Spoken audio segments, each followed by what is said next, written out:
And he finally just said, I just need a jacket, man. And I was just like, oh my gosh, and the scripture just came back so clear. If you have two coats and you find somebody without one, give them one of yours.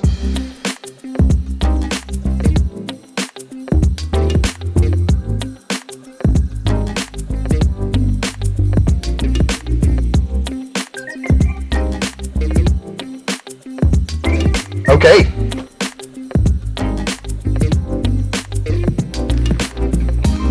Just listening to God there? Yep. Things look a little bit different this week. This is a reading from the Gospel according to Matthew.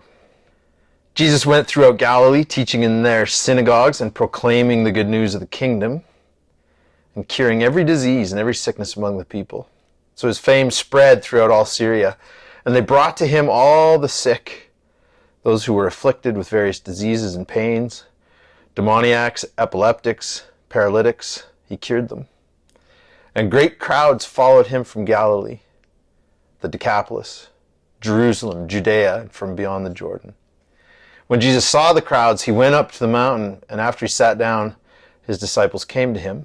And then he began to speak, and he taught them, saying, "The kingdom is like this. Blessed are the poor in spirit, for theirs is the kingdom of heaven. Blessed are those who mourn, for they will be comforted. Blessed are the meek, for they will inherit the earth." The gospel of the Lord. Praise to you, Lord Jesus Christ. All right. This is Outside In, and this week it's different because I've got my second daughter, Kateri, in the studio, and we wanted to tell you guys some stories this week. That is the gospel reading for this coming Sunday. Jesus is showing the crowds what it's like when he rules, when his kingdom has come. And it's different than what the world looks like. And we've had an experience in the last month or so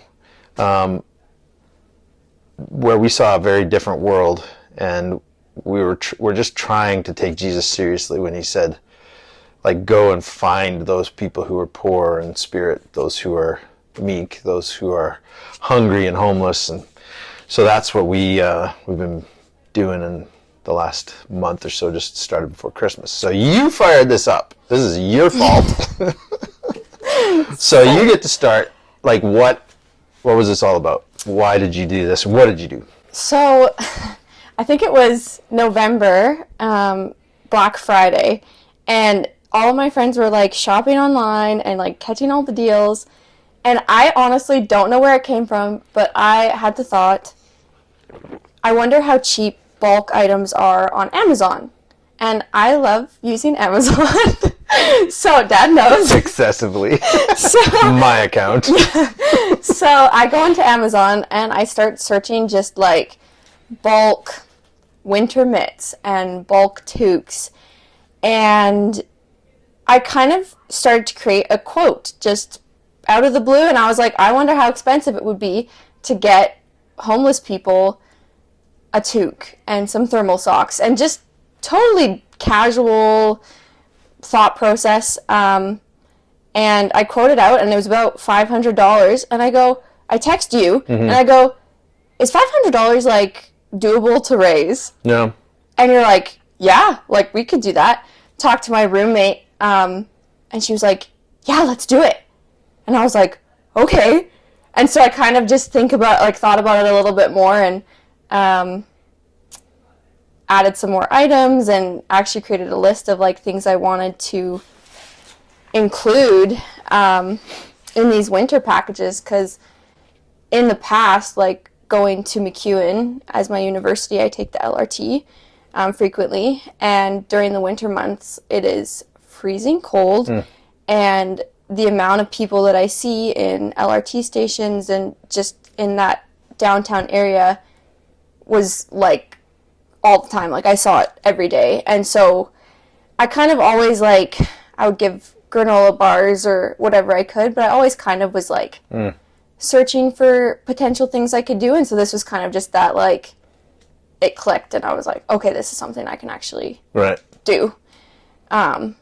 And then from there, I just created a GoFundMe and got you to share it around, and I shared it around, and we got an overwhelming amount of people, and we raised double the amount that we were planning. And so it was really cool to see people actually like have the conviction to contribute. Like, I think that feeling of me wanting to do more, a lot of people have that feeling. They have that same feeling. They have that same feeling, and they just don't know what to do about it. And so I kind of just started it, and then everybody else was like, awesome. They got it. Let's do it. Yeah.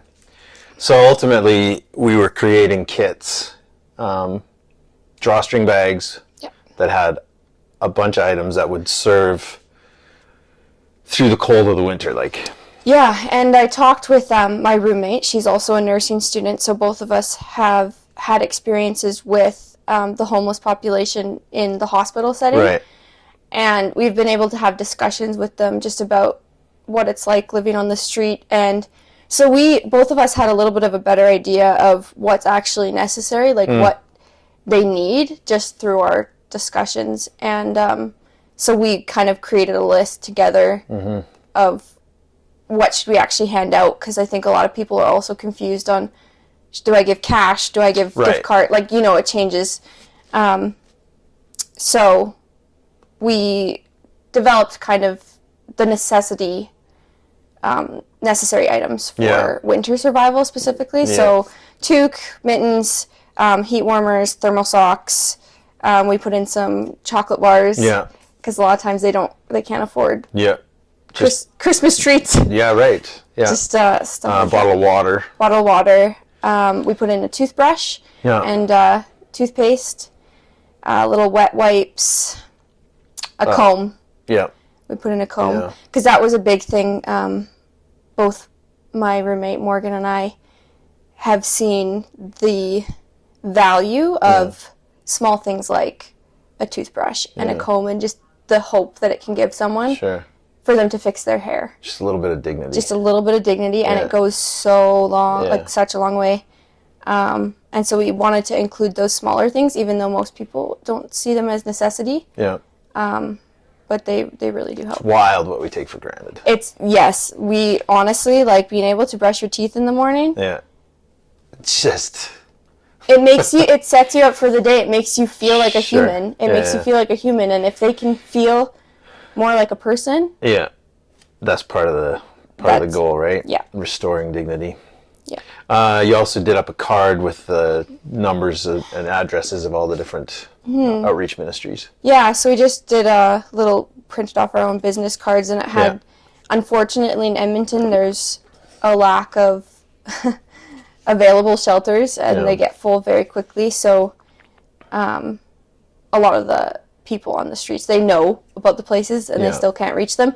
But I decided to put them on anyways, just if people were confused about where to go. Yeah. And then on the back of it, that was the second decision we made of what do we put on the back of it? What do we need to send as a message? And so Morgan and I sat down, we're like, okay, what would our patients tell us? Like, what have we told our patients that really impacted them? Yeah. And it was, we decided on the phrase, "You got this, I love you." That was it. Yeah. And so that's just what we put on the back of the cards and slipped them in the bags, and that was it. Huh. Awesome. Yeah. Okay, and we made up 48 bags, right? Yeah. You guys put together 48 bags. We did... we ran into supply chain issues. Yeah. Like the rest of the planet. Yeah. And the bags didn't come in time. Yeah. We were looking at getting out as soon as we could. This was a couple weeks before Christmas. Yeah. Bags still hadn't come in. Everything else was in, but unfortunately, like the most important part wasn't in yet. And we were headed into the darkest, coldest time of the winter, right before Christmas break, and it was 40 below. Yeah. And so we were like, we can't delay. We've got all this. This is the point of these packages. This is a night that they're going to be needed. Yeah.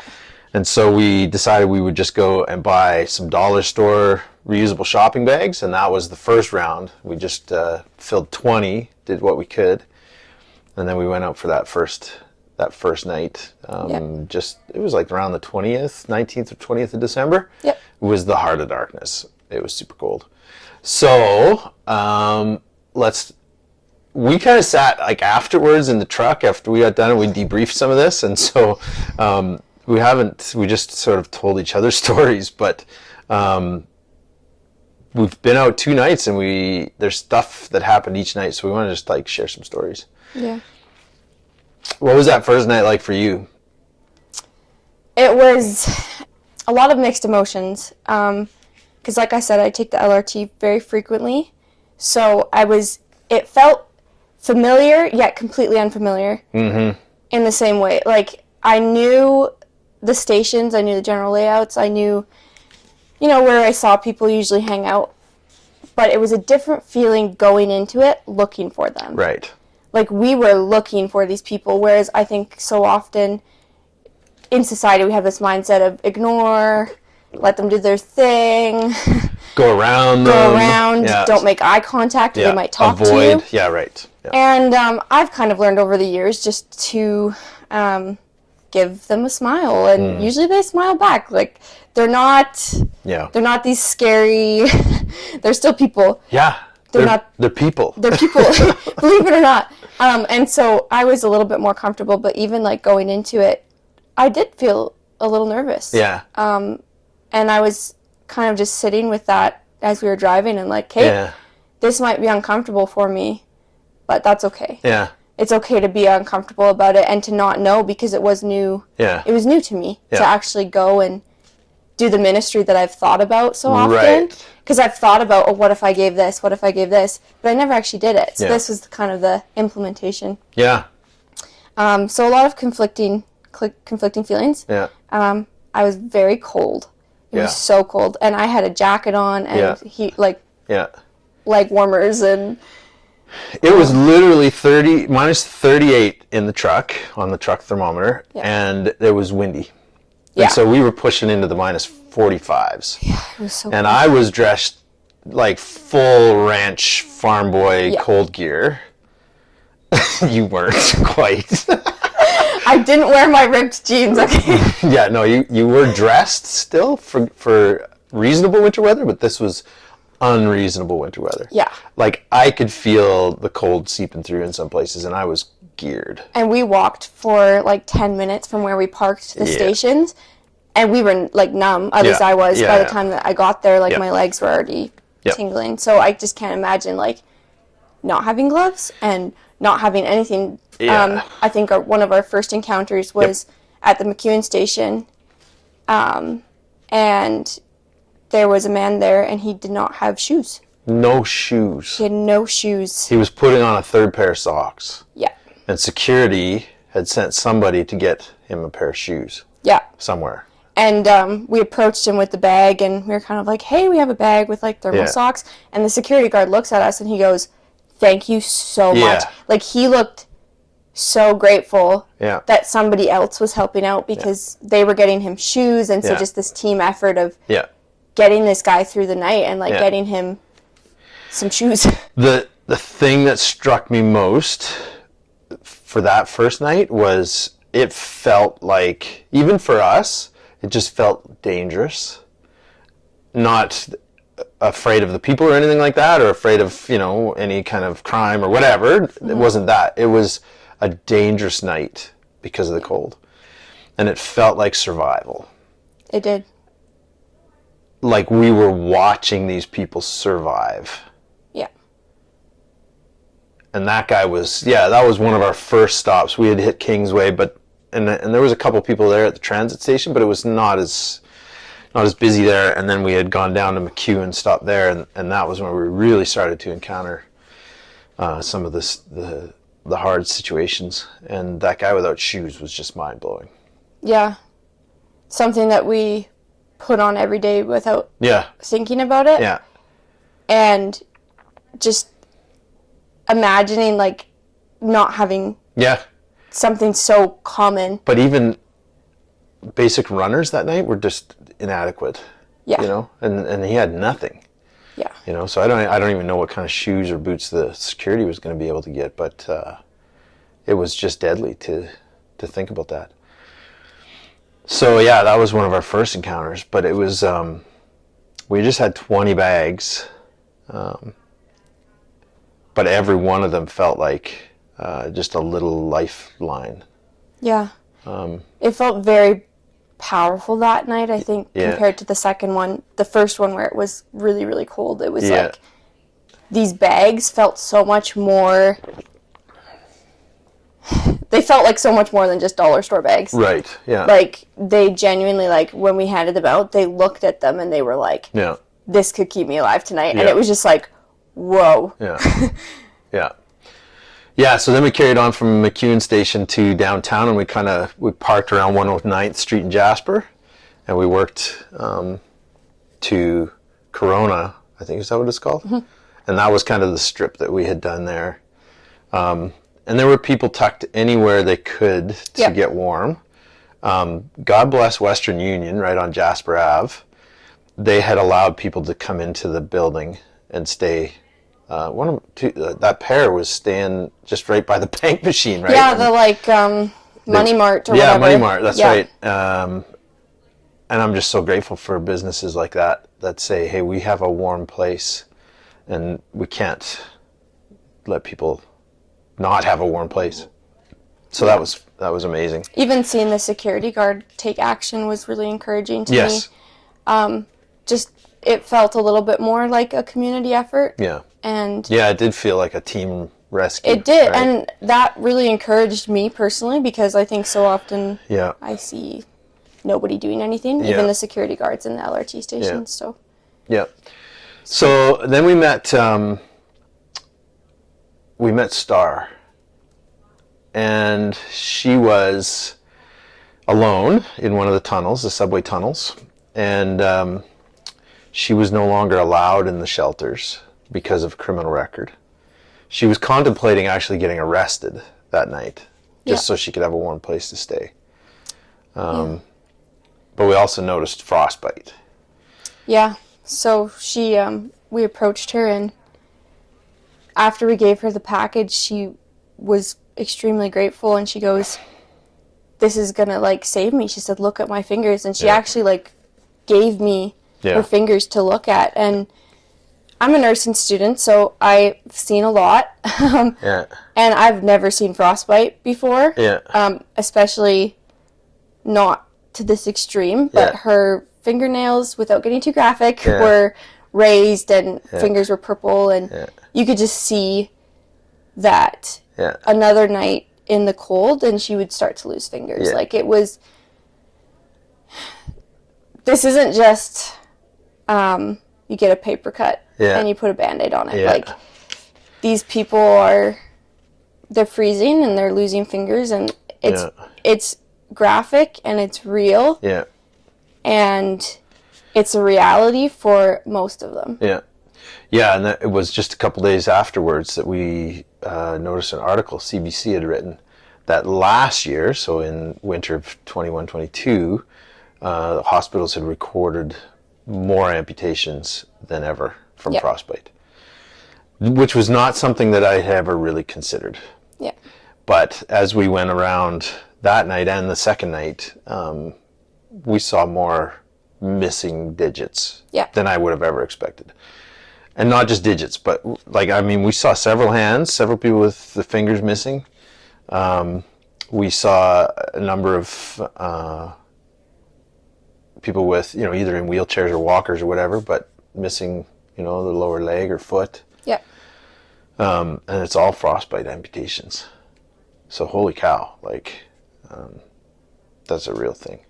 And to physically see it was really powerful, that she was willing to actually show us how hurt she was. That was pretty vulnerable. She said, look at my fingers, look at how you helped me tonight. And that was definitely one of the people that stands out to me in our 2 runs. Because of just how vulnerable she was and how grateful she was for just some mittens and hand warmers to keep her fingers for another night. She was so grateful. And she was really sweet talking about, we asked her if she had anywhere to stay for the night completely. And Edmonton opens up their transit stations during cold snaps like that. So she likely could have stayed there throughout the night. Yeah. But that's not a guarantee. And she mentioned that she was considering getting arrested, like you said. There was so much more. Oh, night one. The other story that was so hard. I didn't even get his name. We saw the one fellow wandering the street, 102nd Street and 99th or 100th. I can't remember where it was. We had one package left. One package left. We were kind of just rolling around, seeing if we could find anybody without gloves or just seeing if there's anybody not in a warm place. Yeah. And we found this fella, and he was wandering the street, and so we just stopped. I got out, chatted with him for a couple minutes, gave him a bag. He was super grateful. You know, we were just saying, like, hey, do you need a bag of stuff? And, like, you don't even have to tell them what's in it. Oh, they were like, yes, please. Yes, I'll take whatever you have. And he said yes. I told him, like, there's toque in there, there's mitts. And I was super aware he was so underdressed. He had just a plain old pair of gym sneakers on. He had a pair of blue jeans on, and he had a pleather jacket, like a spring jacket that your dad might wear, you know, in April to church, you know. And he had 3 button-up polyester shirts underneath. Yep. That was it. No gloves, no hat, just regular blue jeans and sneakers. And so we gave him that bag, but then I was like, we better follow this guy because he wasn't doing well. He went into a back alley, and we kind of rolled along and had a look, and he was doing jumping jacks to try and stay warm in this back alley. I was like, this is not jumping jack weather. And he hadn't even opened the bag? No, he just grabbed it and left.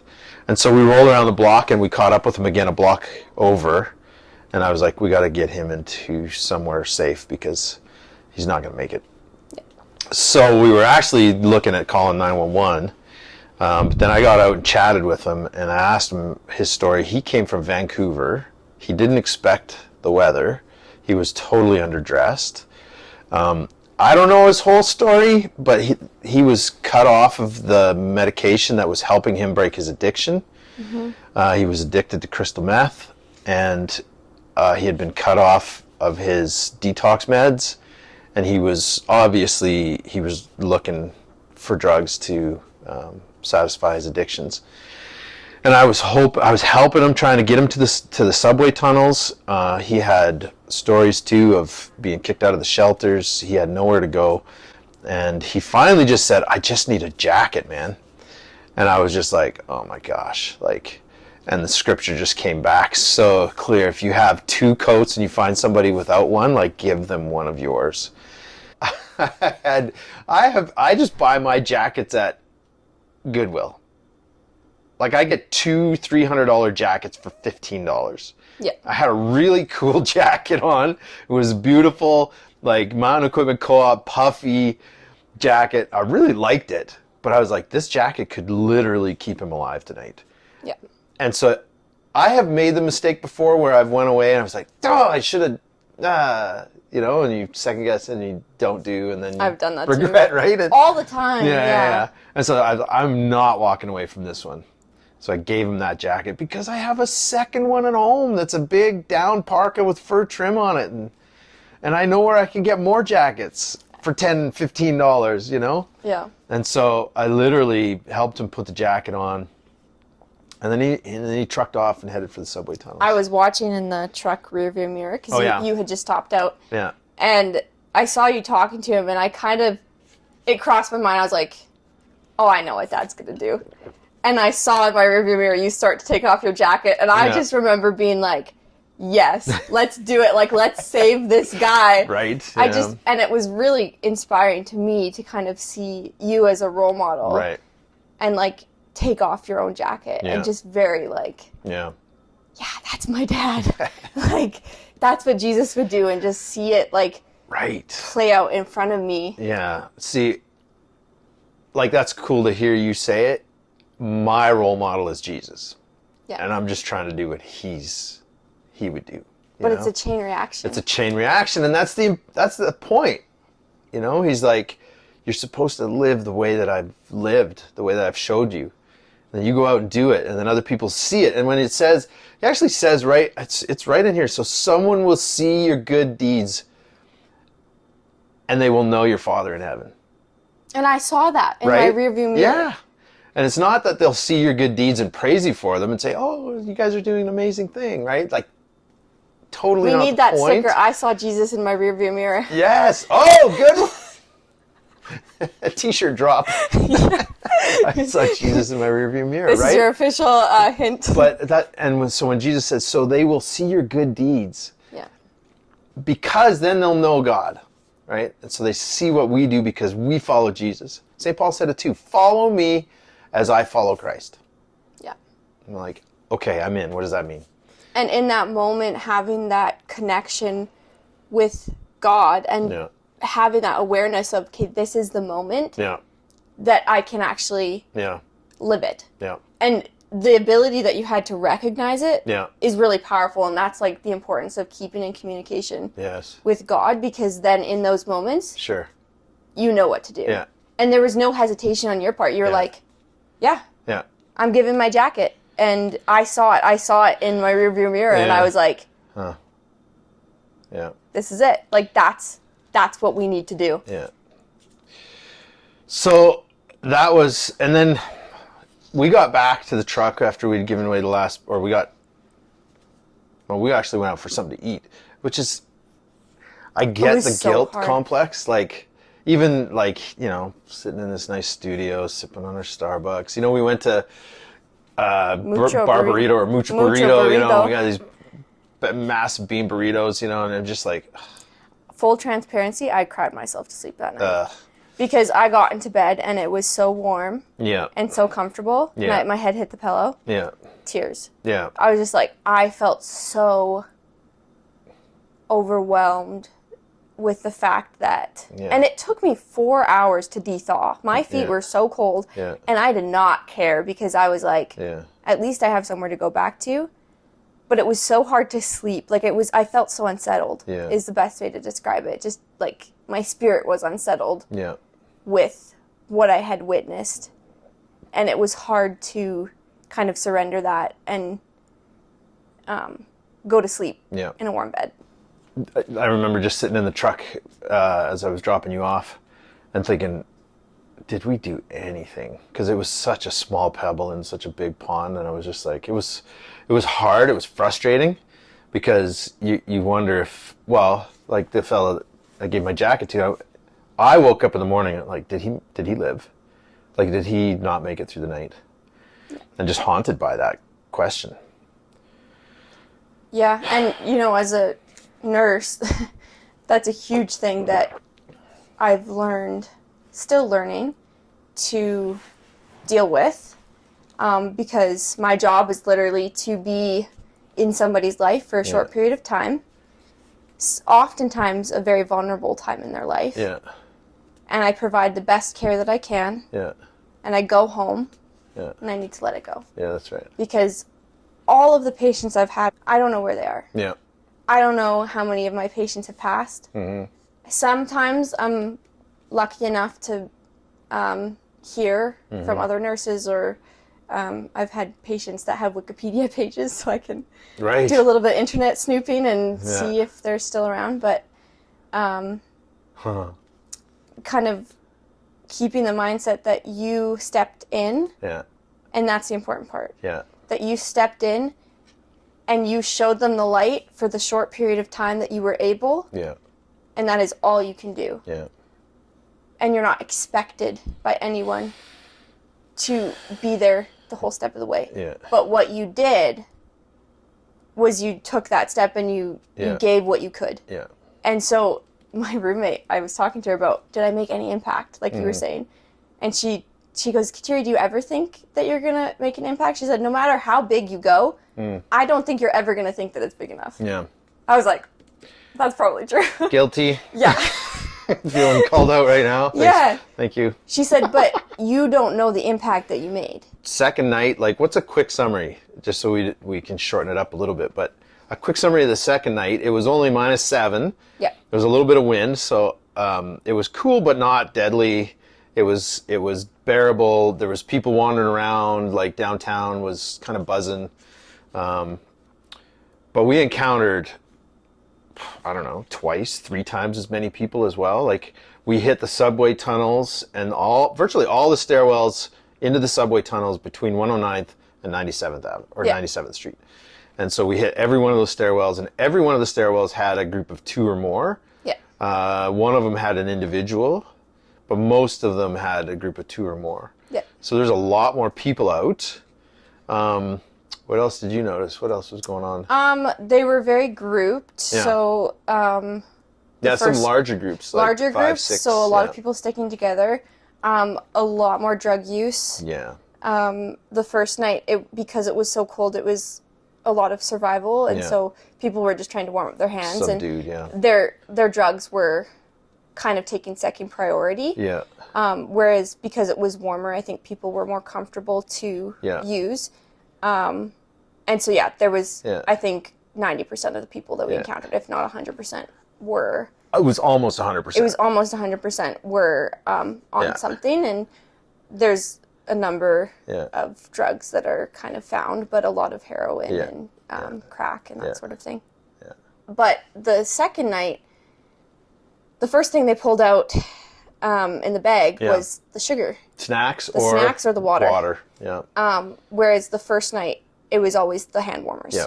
Yeah. And it was just interesting to see the contrast between what was the priority in both those nights. First night, survival, get warm. Yeah. Second night, I need a sugar hit. Food and munchies. Food and water. Dehydration. Yep. Huge. Yeah, like that. We just thought, we're like, hey, do you need a bag of stuff? And the one gal, she was like, oh my gosh, yes, is there water in there? Yeah. We're like, yes, there is. And then the other guy's like, are there snacks? You guys have some snacks in there? Yes, we do.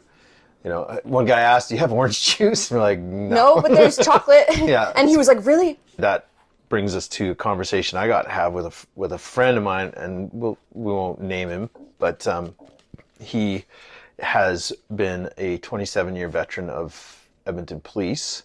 I actually got to do a ride along with him downtown a number of years ago. And the contrast between the 2 nights was so stark. Like the number of people, just unbelievable. The amount of the increase in people. But so 27-year veteran in Edmonton Police, but also now works 911 call center. And so I was like, the second day after that second night that we went out, I wanted to call him because it kept haunting me. Like, how many people are dying in the cold? Yeah, that was the big thing. I wanted to know, like, how many people, you know, on the next morning are they, you know, finding that they had died due to exposure overnight. And so I needed to know the answer to that. So he and I had a half-hour conversation, and boy, was it enlightening. And incredible, because he said they have not lost anybody this year to the cold. Which is, I would not have guessed that. I'm like, I'm sorry, what? He says, no, we haven't had any cold exposure related deaths yet. Which blew my mind, especially after that first night. And he had so many accolades for our emergency medical services and the officers who are finding people and initiating the emergency system. He said our EMS are literally saving dozens of lives, like nightly. Things like violent encounters, stabs, gunshot wounds, that kind of thing. Naloxone kits for overdoses. Yep. So he said that they are keeping people alive, like on the hour.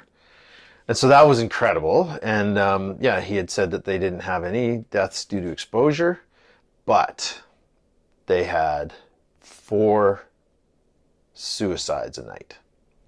And I'm like, sorry, you have 4 calls to talk people down from suicide a night? He's like, no. We have 4 deaths due to suicide a night.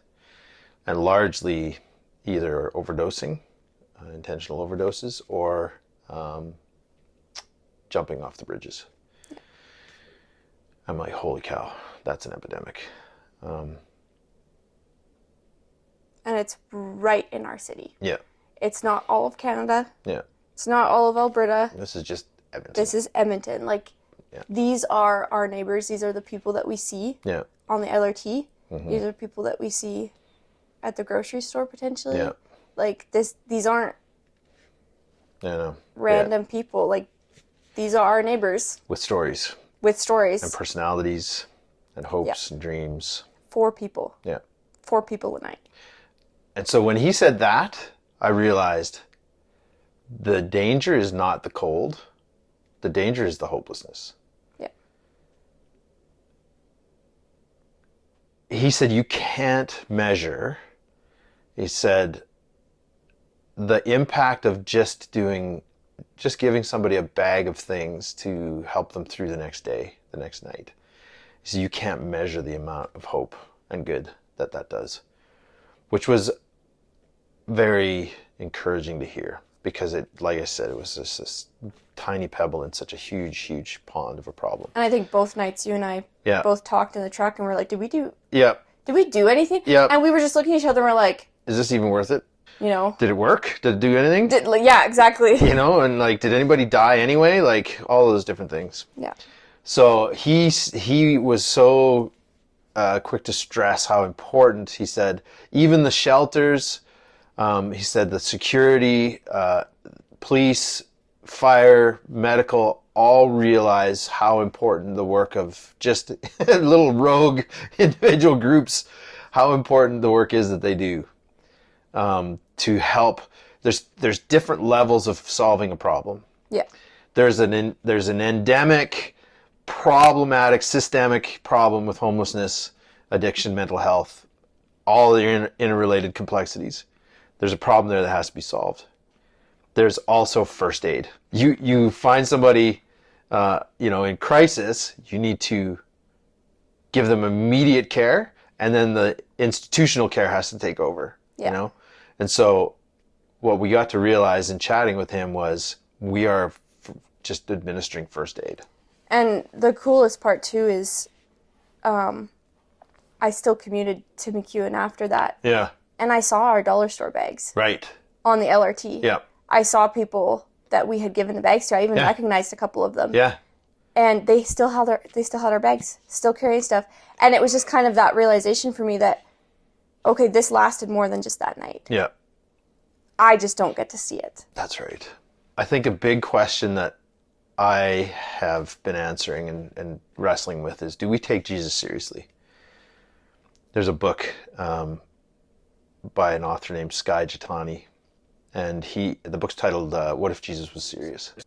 If he wasn't serious, then what are we even doing? Yeah. If he was serious, then what are we not doing? And so... A lot. Right? And so I just wrestle with that. I'm like, I am an apprentice of a master, and his name is Jesus, and I want to follow him, and I want to live the way that he showed us how to live. So if he said to do some of these things and I'm not doing them, then I'm not a great student. I'm not a great apprentice, you know? And so how can I more and more every day become like my master? Yeah. And so I guess this is just scratching that surface a little bit more and becoming more and more like him, as you know. And it's crazy to me, like, just doing my own reflections in the last month or however long since between these two runs, the amount of times that homelessness is mentioned in the Bible. Yeah. The amount of times that the outcasts, Yeah. the people that Jesus was with the most. Yeah.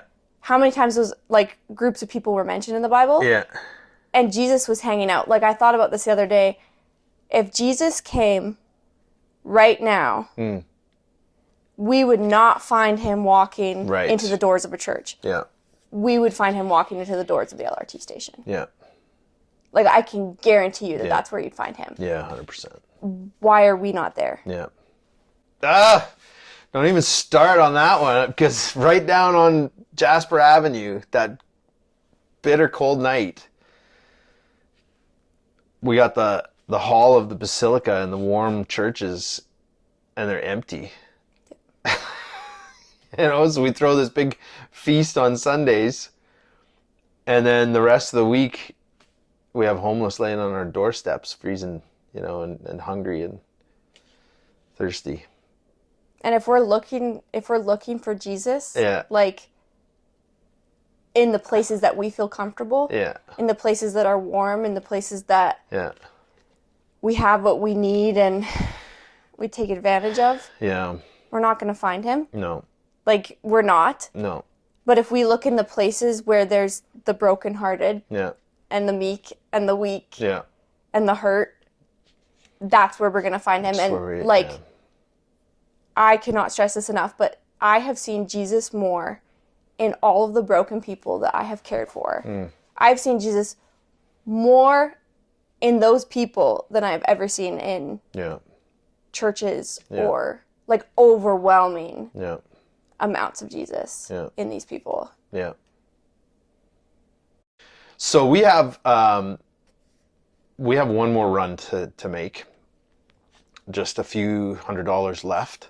And so we thought, we had initially thought we might give it to one of the orgs, but we thought we have enough to make another 15 or 20 bags, and so we want to do another run. Yeah.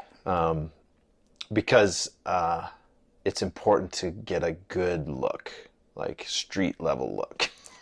And I think it's important to recognize too, like, if you are feeling uncomfortable with the things we're talking about, like, that's okay. Yeah. Like, I think it's okay to feel uncomfortable about it because it's uncomfortable. Yeah. It's an uncomfortable realization. It's uncomfortable reality. Yeah. And just sit with it. Yeah. Pray about it. Yeah. Surrender it. Yeah. See where the discomfort's coming from. Yeah. But also, it's okay to still do something when you're uncomfortable with doing it. Yeah. Like, Jesus calls us to do things despite the discomfort. Yep. And so if you're feeling uncomfortable, don't take it as this isn't my calling or I'm not convicted to do anything. Yeah. Just sit with it. Get comfortable with being uncomfortable. Get comfortable with being uncomfortable. Yeah. Because that's where you're going to find Jesus. It's good. And there's growth in that. Yeah. Which is what I'm finding. I'm just like, open up whole new fields of understanding what Jesus was all about. Whoa. Yeah, wild. So I'm going to drop this in, and I don't know where it's going to go, but if you want to know more, if you'd like to maybe do a run with us, we don't have a ton of room or a ton of bags or anything, but if you're feeling like you want to experience this and come out, you can DM me, or I'll just drop a link, creedcast.com/street mission. Like it. And that'll either go right to my email or it'll go to the GoFundMe page if we open that back up. But you can find out more about it there. And well, I imagine we'll do an update at some point. So yeah, and thank you to everyone who's actually donated. Oh my gosh. That it's been huge. Like, it was so cool to me and so inspiring. Like, I would not have had the confidence or courage to do it if there wasn't a backing of people willing to contribute and willing to actually say, no, this is a good idea. So if you did donate, like, thank you. Yeah. Like, sincerely, from all of the people that we met. Love you, Tatey. Love you, Daddy. Thanks for having a great chat. Yeah, thanks for having me. I think it's important too, like, to say how complicated it is. Yeah. Because, there's two things. It's a super complicated issue. There's mental health issues involved. There's addiction issues involved. So much trauma. Yeah. There's political issues involved. There's funding issues, Yeah. And so it's maybe a bit idealistic to say just make more shelters. So we don't have a lot of the answers. I think it's important to just say that we're just doing the best that we are able to give back, but far from experts. And God bless, like, so much. The organizations that are working down there, like the Marion Center, Hope Mission, Bissell Center. There's so many. Catholic Social Services with some of their different ministries. Even EMS and EPS, Edmonton Police Service and Emergency Medical Service, they were out all night too that night. There was constantly ambulances rolling up and down the streets, fire trucks left and right. Like, they were really keeping an eye out. And so it's just a big, complicated issue. And I think our focus is just like, are we doing what Jesus has asked us to do for the vulnerable? And if we can answer yes, at least as much as we can, or in the best way we know how, I think that's kind of where we want to land.